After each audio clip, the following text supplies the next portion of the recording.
Welcome to the Man Cave Podcast with Dan Casper.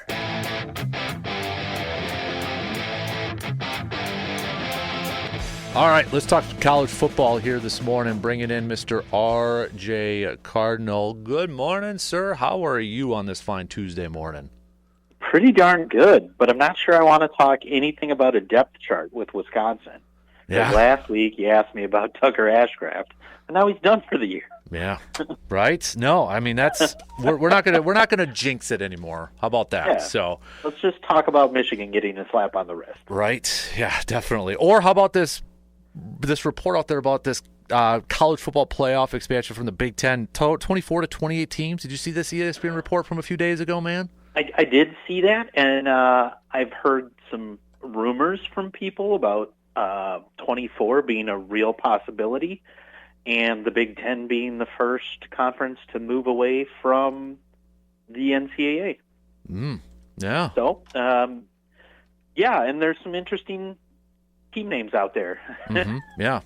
Yeah. So one historically being independent who would join the Big Ten in every sport. Yeah. Yeah. We'll just leave it at that. No. But I mean, 24 to 28, dude. That seems a little extreme, doesn't it? I mean, at 24, you'd almost make two 12-team divisions and, have your own almost little mini NFL, and 28 the same way.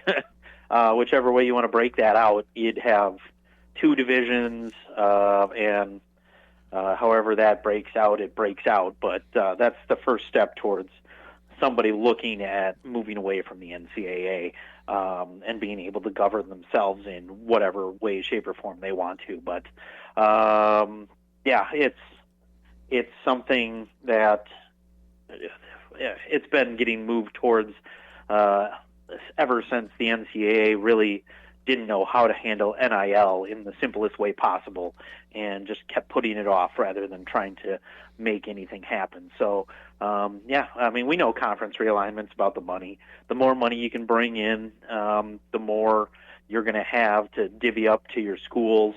I mean, the Big Ten already has $1 billion TV deal over 3 networks that the SEC is trying to catch up to, and really has only one partner to do it with, but that one partner is cutting ties with pro sports to try to make up for it. And I don't know how ESPN finds $1 billion to give to the SEC. So, and that'll come with, alienating other conferences that are also looking to get paid. And that's kind of part of the reason why the Big Ten is looking at expanding, because really the most financially sound conference there is out there, whether people want to admit that or not. The Big Ten runs college athletics. It led expansion when it added Penn State. It led expansion when it added Rutgers and Maryland and Nebraska. The Big Ten is what controls college athletics, whether people want to admit that or not. The SEC can be good in football and think they do, but quite frankly, the oldest conference in the country is still what runs college athletics. Yeah, no question. So, hey, college football do you call it week 0 like some people call it this week? I mean, it's week 1. It's week 1, right? I mean, sorry, you still play 12 games, right? I mean, it's like, why? I mean, do these not count? Is that why we're calling it week 0? Right. I mean, it's like week 0 is the NFL preseason. They don't count, right? Yeah. That's what I'd call week 0. But since this goes on your record, you'll start out 1-0 or 0-1. It's week 1. Some teams don't start till week 2. Some teams don't start till week 3. It's just how it happens. You can call it your week 1. Doesn't mean somebody else's is week 0. Yeah. So, so looking ahead to this college football season, what are some of the major storylines, maybe across college football, that's piquing your interest, or what maybe kind of following outside of maybe Wisconsin?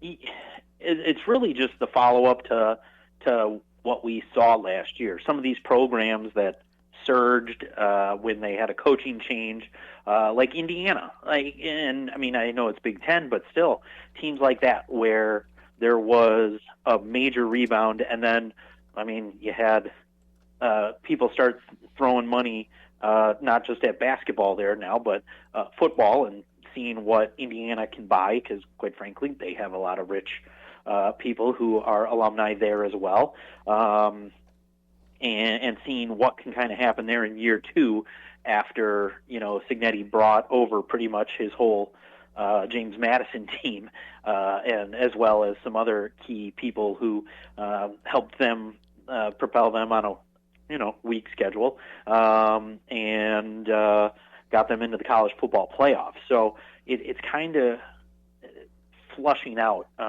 what we've seen. If Texas can still be back, if Alabama can rebound from 3 disastrous losses that kept them out of the playoff last year, and they can still cry about it because they think the two SEC teams with losing records and Vanderbilt were good losses, and they should be able to make the playoff because they lost badly at home in 2 of those.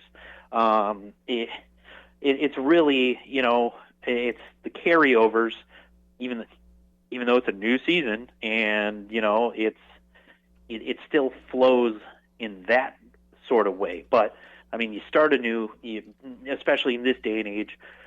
Every team is going to be completely different, and it's just another reason to never have preseason rankings, because they heavily favor the people who are in those rankings. Like, if Wisconsin can somehow have like a miracle season and get to 8 or 9 wins, it's not going to help them anyway.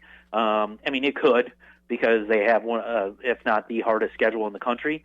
But preseason rankings just hold certain teams down if they're not in them, and it goes along that line. We've been over that a whole bunch, though, and I really look at it as a new season for everyone, because especially now, when you used to have the SEC who could just hoard everybody and keep the same team for 3 to 4 years, they had a certain thing where if somebody goes down, another 5-star goes up in there. Now people are leaving schools, looking for playing time and things like that. So it's really, I really am into everything. It's not just specific storylines or looking at teams. It's legit who's going to be that Indiana this year, because it's bound to happen, because without being able to look at every 130 some odd schools, I don't know where the best non-Power 5, transfer class went, or even looking at Indiana last year, I don't know where that class went, the certain class that followed a coach, or somehow quietly a lower tier Power 5 team put together this class that's going to actually throw them up the rankings, but since they're not a blue blood, they're not put in a certain ranking. Indiana wasn't last year, and they shot up by starting off 8 or 9-0. And so just looking for that team this year to find that quote-unquote Cinderella who will be able to plant their flag and put themselves in the college football playoff. So with Wisconsin coming up here next Thursday, RJ, I mean, just, everything that we've talked about in the offseason and such, I mean, do you still feel the same? Do you feel worse? Do you feel better? I mean, where's the level of excitement for you being our Badger guy for this upcoming season? I'm excited to see this offense for the sole fact I think in a few games, mainly Alabama and Oregon, like last year, if the defense stayed off the field more, I think those games, like just looking at them, those games could have gone the other way.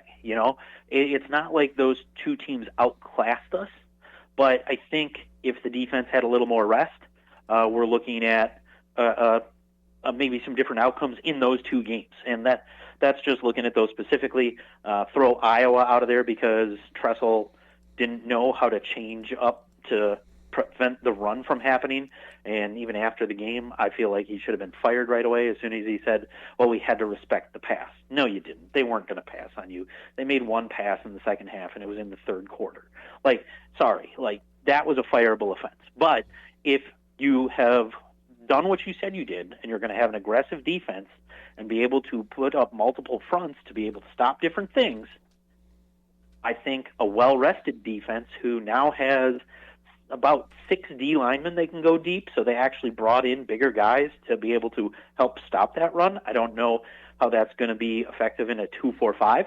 Hopefully you run a lot of 3-4, more so than what you think your base defense needs to be in the Big Ten. That's never worked in the Big Ten, regardless of what style of offense you're going up against. But if this offense can be a clock-chewing offense that is able to kind of grind things out, really hit people in the mouth, and take up time and put touchdowns on the board, unlike the last 2 years, it's something I think that can help the entire team, rather than just this is a new shiny thing in the offense we're bringing in. Looking at this Badger schedule and such, and I know this is kind of a projection question and such, but at what point in the schedule do you think we're going to be like, okay, we know what we have with this Badger team? I mean, yes, it's Miami of Ohio next week, Middle Tennessee after that, then Alabama, then you get into the Big Ten portion right away with Maryland. Is there a certain benchmark in this upcoming schedule where you're kind of really focusing on to see what we have with this Badger team? It's really going to be October. You're at Alabama, play Maryland. You have a bye week in there, and then October. We'll find out, because we'll find out what Michigan is before we play them. They've lost a lot over the last 2 years, and I don't think. I mean, since there really weren't any postseason sanctions or anything like that, nobody was given the right to go transfer right now. But I mean, we'll find out. Probably that those first 2 weeks of October, what we have before we play Ohio State and Oregon. When you go at Michigan, home versus Iowa, we will find out by October 11th what we have and what this team is going to be for the remainder of the season. And if you can pull off a win in there, I mean, hopefully at Michigan, you should probably be 3-1 at the worst. And I mean, heck, for a lot of places, if depending on where you're watching, 3-1, I think Joel Klatt had Wisconsin winning 3 games all year. So yeah. I've already reached that, and it wasn't those 3. It wasn't Miami of Ohio, Middle Tennessee, and Maryland. Like, they were like down the road, and I forget where it was, but so at worst, you're 3-1 going into the Michigan game. But yeah, I mean, we'll find out Michigan and Iowa what we're going to have, and somehow, somewhere, I think there's at least 3 more wins in there, and you get back to bowl eligibility at 6-6. I've seen people start saying like 7 and 8 wins. My head and my heart don't see that. Am I going to be ecstatic if it happens? Absolutely, and it'll show improvement over the past 2 seasons of the quote unquote rebrand of Wisconsin football that didn't need to happen. Mm-hmm. I can see 6 wins this year, and that October will tell us everything we need to know. And I know, I mean, it's a stretch. You're 3 top 15 teams in there. Iowa could be a top 25 team by that time. So it's going to be one of the toughest stretches in the country for 4 straight weeks in October, and really just looking forward to hopefully having that end up being at least not a month where we lose 4 straight. You mentioned Michigan there, and I know you mentioned a little bit earlier, but I do want to talk about the sanctions that got placed on them last week and such. And I mean, show cause for Harbaugh and that, but I mean, Harbaugh's not going back to college football. I think that's probably and the funny thing with him is that show cause doesn't start until after his current show cause ends in 2027. So that 10-year show cause starts in 2028. So he has, since he left, and that was last year, was his first year Yeah. in Yeah. San Diego was last year. So, you have a 4-year show cause. And, he essentially is banned from college football for 14 years. And, I mean, I don't think I've ever seen a show cause where they say, no, he can't coach. So, I mean, if he wanted to come back, he could come back, and there wouldn't be any issue whatsoever. I mean, just look at Bruce Pearl. He's had show causes since he left UWM, and he just keeps getting allowed to be hired. So it's not one of those that a show cause is something that is a death sentence for a college coach.